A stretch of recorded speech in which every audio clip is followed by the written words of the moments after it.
The thing most people fear in life is not running out of time or running out of money, but simply running into rejection. Now, I'm not talking about the big dramatic failures. I'm talking about the little notes, the ones that sound so harmless on paper, but in real life feel like a door slamming in your face, the ones that echo a little louder in the quiet moments, reminding you of every risk you didn't take and every idea you never shared. It's a curious thing, isn't it? Most people walk around believing rejection is some sort of final judgment, as if one person's opinion is a verdict on their entire future. The truth is rejection isn't fatal. It might sting for a moment, but it won't break you. The only thing that can break you is giving up the chance to try again. But here's where it gets interesting. The fear of no does more damage than no itself. I've watched talented people, sharp minds, big dreamers, all shrink from the simple risk of someone disagreeing with them. They hold their words back. They keep their talents hidden, and in doing so, they rob the world of what they could offer. Opportunity doesn't slip through your fingers because someone told you no. It slips away when you decide you're not willing to hear it. So, what's the solution? Do we try to get rid of rejection? Impossible. You can't eliminate rejection any more than you can stop the sun from setting. If you set out on the road, the success you will run into closed doors. You will run into doubters, skeptics, and even a few critics who seem to enjoy telling you what you can't do. If you're waiting for a life with no rejection, you'll be waiting a long, long time. But, and this is important, you can outgrow your sensitivity to it. That's the shift. You don't change the world outside, you change the world inside. When rejection comes knocking, don't treat it like a monster under the bed. Treat it like a teacher, sometimes a tough one, sometimes a little rude, but always there with a lesson. You see, the only way to make rejection less painful is to change your perspective. It's a numbers game, and every no puts you closer to a yes. You're not collecting scars, you're collecting experiences. Every no you survive, add another layer of resilience. After a while, you start to realize you can take it. You're still here, you're stronger than you thought. The wall you feared was really just a speed bump. Now, if you really think about it, what's the worst that can happen? Someone says no, and life goes on. The sun comes up, the bills still need to be paid, and the world keeps turning. What matters isn't what you hear, it's what you do next. A great advantage of understanding this is that the power comes back into your hands. No one else holds it, not the critic, not the customer, not the stranger in the crowd, just you, your attitude, and your willingness to keep showing up. So next time you feel that knot in your stomach, that cold hesitation right before you speak up, remind yourself rejection is not the end of the story. It's just a chapter. You're the one holding the pen now. Let's get down to the heart of it. Belief. You can't sell what you don't believe in. I'm talking about yourself, your ideas, your talents. Before you try to convince anybody else, you have to sell yourself to yourself. That's where it starts. Confidence always precedes persuasion. Think back. Have you ever met someone who could talk a blue streak, say all the right words, but you just didn't feel convinced? Maybe their information was correct. Maybe their product was good, but something was missing. What was a conviction? Real belief. You can't fake it for long, not in front of people who are paying attention. When you're truly sold, your energy changes. Your words might be simple, but your certainty is unmistakable. You see, belief is contagious. People can catch it from you. The world listens less to your words and more to your tone, your posture, your eyes when you speak. If you don't believe in your own worth, you can't expect the world to see it either. When you speak from deep conviction, you give others permission to believe too. That's why it's so important to build your belief before you ever try to sell. Now, how do you get there? You start by taking inventory of your own value. Ask yourself, what skills do I really have? What experiences have I gathered that others might find useful? Where have I solved problems that most people shy away from? See, it's easy to focus on what you lack. The world is full of reminders about what you can't do, what you don't have, and where you don't measure up. But I promise you there's value inside you that you've overlooked. Sometimes you just need to slow down, take a breath, and acknowledge it. This isn't about arrogance. It's about honest self-appraisal. You don't have to be the best in the world, just the best at being you. Your unique combination of skills, values, and life experience is unmatched. When you start to recognize that, something shifts inside. The next time you introduce yourself, the next time you talk about your work, people notice you're standing on solid ground. And here's a little secret. No one will ever be more convinced than you are. That's why preparation matters. You want to build belief, put in the work, study your craft, hone your skills, understand your product. The deeper your knowledge, the stronger your conviction. That quiet confidence draws people, and remember, people by certainty. If you're not sure, why should they be? Don't wait for someone else to give you permission to believe in yourself. That's your job. The minute you take it seriously, the game changes. People feel your sincerity. They sense your mission. That's when things start to happen. So before you ask anyone else to believe in you, stop and ask yourself, am I convinced? Do I believe in my abilities, my purpose, my value? If the answer is shaky, go back and do the work until it's solid. Because once you're sold, you become irresistible, not because of flash, but because of substance, not because of noise, but because of conviction. Here's what else you have. To take a look at presentation, I learned early in life that people buy your energy before they ever buy your information. You can have the best product in the world, the most brilliant idea. But if you present it with low energy, uncertainty, or hesitation, the world walks right past. It's not enough to know your product. You have to master your presentation. How you walk, how you talk, how you make people feel, think about the best conversations you've ever had. What made them memorable? It probably wasn't just the facts being exchanged. It was the way the other person made you feel alive, interested, important. That's what a great presentation does. It lifts people up, it draws them, and people want to feel that you're excited, not just about what you're offering, but about who you're becoming in the process. Now, you don't have to be a circus act. You don't have to bounce off the walls or use fancy tricks, but you do need to be present when you stand up to share your idea. You want to bring your full attention. Let your tone be clear and enthusiastic. Stand tall, make eye contact. When your body is aligned with your words, people trust you more. Sincerity, real sincerity, travels farther than cleverness. I remember my early days. I used to worry so much about having the perfect words, a flawless pitch. What I discovered is people can forgive a stumble, but they can't forgive indifference. They'd rather have someone speak from the heart a little rough around the edges and listen to a cold, rehearsed script. When you care about what you're saying, it shows. When you care about the person you're talking to, it shows. Even more, enthusiasm is a force multiplier. It turns average ideas into compelling ones. But don't confuse enthusiasm with volume. It's not about being loud, it's about being real, about letting people feel that you believe in what you're doing. There's a certain music to your words when you mean what you say, and people pick up on that. So how do you master your presentation practice? There's no shortcut. Get comfortable talking about your story, your offer, your vision. Stand in front of the mirror, record yourself, gather a few friends, whatever it takes. Every time you share, you polish the edges a little more. The more you practice, the more natural it feels. That's how you make it unforced, by doing it again and again until it flows. Don't forget, your presence is your product. Before people decide on the details, they decide on you. They ask themselves, is this person for real? Do I trust them? Do I want to listen? Your job is to make the answer yes before you ever get to the facts and figures. Because when your presence speaks louder than your pitch, you're halfway to a sale. Already, clarity, enthusiasm, sincerity. These are the building blocks. If you bring those, you won't have to chase people down. They'll lean in wanting to hear more. Master your presentation, and you won't just sell products, you'll sell possibility. Now I wanna talk about the word nobody likes to hear. No, that little word has sent more people home than any storm, any setback, any shortage of money or talent. But let me ask you something. What if you could treat no not as a defeat, but as feedback? What if instead of shrinking from it, you could learn from it, even welcome it as part of the process? See, most people take rejection personally. Someone says no to their idea, their offer, or even just their invitation to connect, and suddenly it feels like a personal attack. The heart races, the face gets hot, and the mind start inventing stories. Maybe I'm not good enough. Maybe I shouldn't have tried. Maybe I should just stay quiet next time.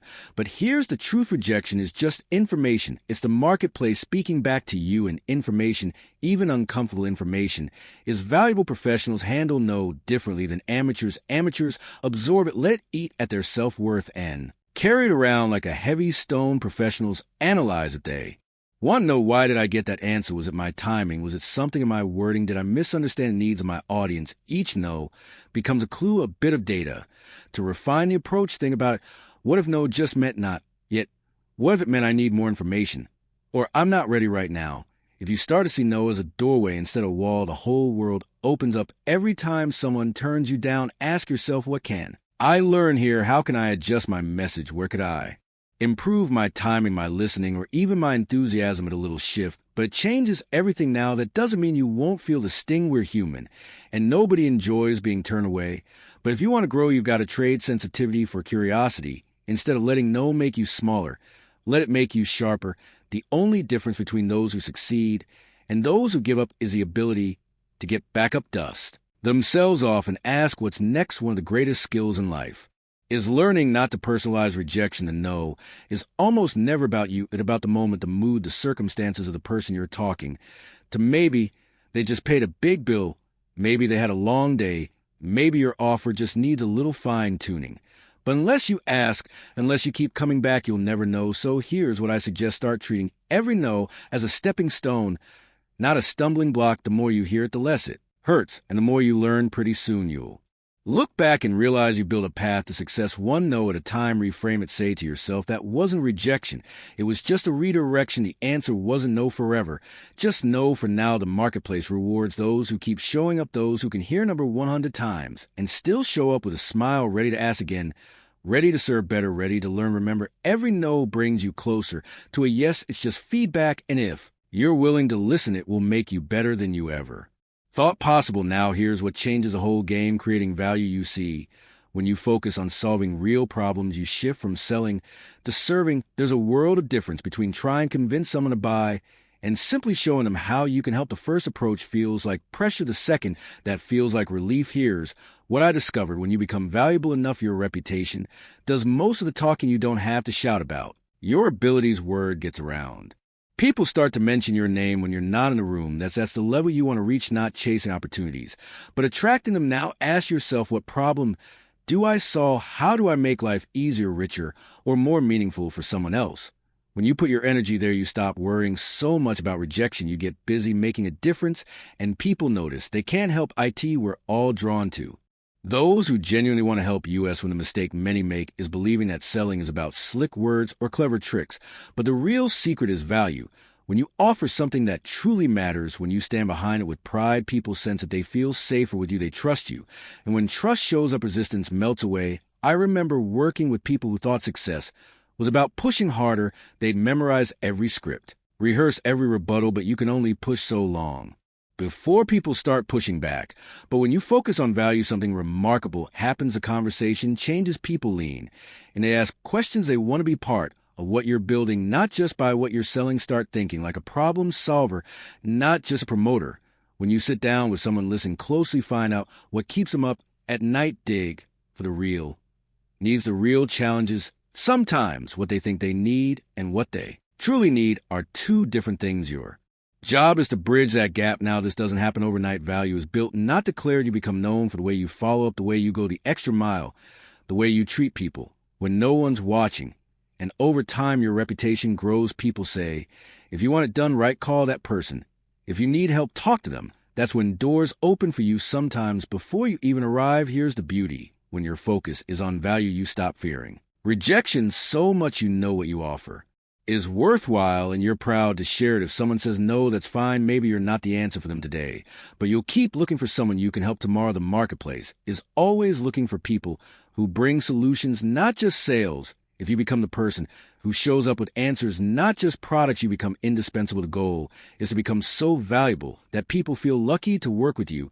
When you reach that point, selling takes care of itself. That's when your value sells you long before you ever walk in a room. And here's one of the most underrated words in the language of success: consistency. People chase motivation, inspiration, even luck. But let me tell you, nothing replaces consistency. It's the steady, repeated action that builds muscle, mental, emotional, and even spiritual muscle. Now, here's the truth: courage doesn't appear out of thin air. It's not something you can buy at the store or borrow from a friend. Courage is built one conversation at a time, one attempt after another. Every time you put yourself out there, every time you speak up when you'd rather stay silent, every time you face the possibility of rejection.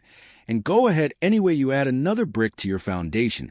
That's how confidence is built, not by wishing for it, but by working for it. Think of it like learning to ride a bicycle. The first few times you wobble, you fall, you wonder if you'll ever get it right. But with each ride, the fear shrinks and the skill grows. The only way to make that shift permanent is through repetition. Do it often enough, and what once felt terrified becomes second nature. The fear is still there, maybe, but it no longer has a final say in business and relationships in life. It's the same. You don't overcome fear by waiting for it to disappear. You overcome fear by proving to yourself through action that you can handle whatever comes. Each presentation, each call, each new introduction is another chance to train your mind. You learn that a no won't stop you, that a rough day won't define you, and that persistence is a great equalizer. Most people give up too soon. They try something once, maybe twice, and when it doesn't go perfectly, they fold They let one awkward moment become the end of the story. But those who stay the course, who show up day after day, are the ones who outlast their doubts. The truth is repetition. Is the mother of skill. The more you do a thing, the less you fear it. Pretty soon, confidence moves, and where fear used to live, let me ask you, how many times have you held back because you thought you weren't ready to reality? As you get ready by doing, every real achievement starts with a small, sometimes shaky step forward.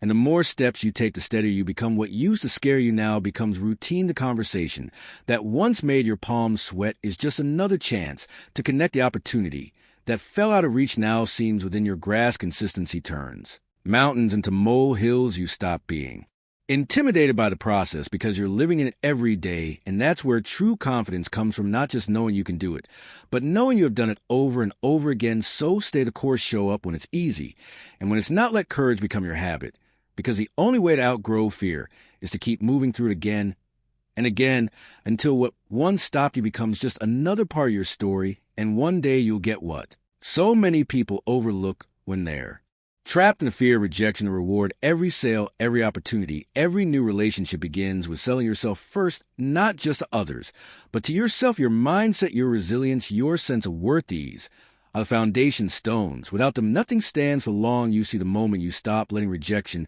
define you, something magical happens. The world doesn't just open up, it invites you in it, as if doors you never saw before suddenly swing wide. But they don't open for the timid or the ones who wait for permission. They open for those who persist, who keep showing up even after the no's, who treat every setback as a stepping stone, not a tombstone. Rejection is not the end of your story. It's the beginning of refinement. Every no sharpens your approach, tests your resolve, and polishes your skills. Without a few tough lessons, you wouldn't appreciate the wins nearly as much. The sweetest victories are the ones you had to fight for, the ones where you got up, brushed off the dust, and tried again with a wiser mind and a stronger spirit. What happens when you persist? The scales start to tip in your favor.